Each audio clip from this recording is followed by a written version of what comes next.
اعوذ باللہ من الشیطان الرجیم بسم اللہ الرحمن الرحیم ربی زدنی علما۔ السلام علیکم ورحمۃ اللہ وبرکاتہ۔ جیسا کہ آپ جانتے ہیں کہ ہمارے مدرسہ صراط مستقیم کی جانب سے باطنی گناہ اور ان کا علاج کی ایک سیریز پیش کی جا رہی ہے، جس کی پچھلی ایپیسوڈز میں حسد کی تعریف،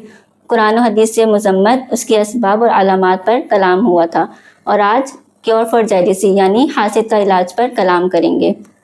حسد کے سلسلے میں ایک پہلو یہ بھی ہے کہ آپ بذات خود اللہ تعالیٰ کی نعمتوں سے مالا مال ہوں اور کوئی دوسرا آپ سے حسد میں مبتلا ہو جائے، کیونکہ نبی کریم صلی اللہ علیہ وآلہ وسلم کا فرمان ہے کل ذی نعمت محسود، یعنی ہر ذی نعمت حسد کیا جاتا ہے، اتحاف السعادۃ المتقین، اور یہ قلبی کیفیات ظاہری علامات کے ذریعے آپ پر منکشف بھی ہو چکی ہوں۔ تو مسلمان ہونے کی حیثیت سے آپ کو چاہیے کہ آپ اپنے دل میں اس کے لیے نفرت نہ پیدا کریں اور نہ ہی کوئی انتقامی کارروائی پیدا کریں، بلکہ اللہ تعالیٰ کی رضا کے لیے ایسی تدابیر عمل میں لائیں کہ جس کے ذریعے سے اس شخص کا اس آفت سے چھٹکارا پانا آسان ہو سکے۔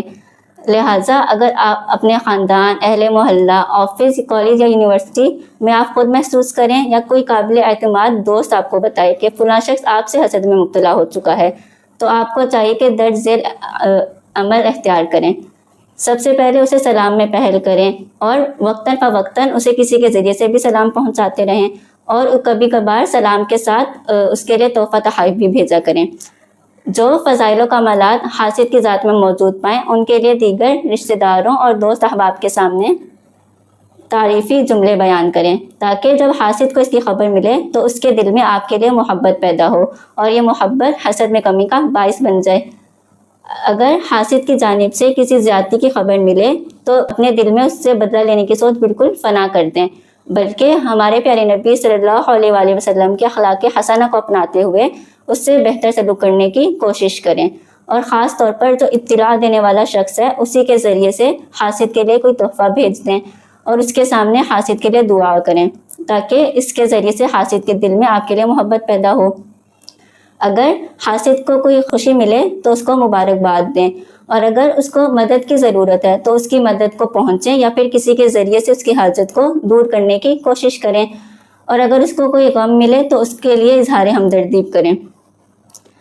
اب یہ تمام تدابیر اختیار کرنے کے باوجود بھی اگر کوئی حاسد خود کو اس بیماری سے نہیں روک سکتا تو اللہ تعالیٰ کی رحمت سے امید ہے کہ بروز قیامت اس کی گرفت نہ کی جائے، کیونکہ اس پر ان تدابیر کا اختیار کرنا فرض تھا جو کہ اس نے کیا، لیکن اس کے باوجود بھی وہ خود کو حسد سے نہیں روک پاتا، تو یہ اس سے بس کے باہر ہونے کی علامت ہے، اور جو چیز انسان کی طاقت و قدرت سے باہر ہو اللہ تعالیٰ نے انسان کو اس کا مکلف نہیں بنایا، جیسا کہ اللہ تعالیٰ قرآن مجید میں ارشاد فرماتا ہے لا یکلف اللہ نفسا الا وسعها،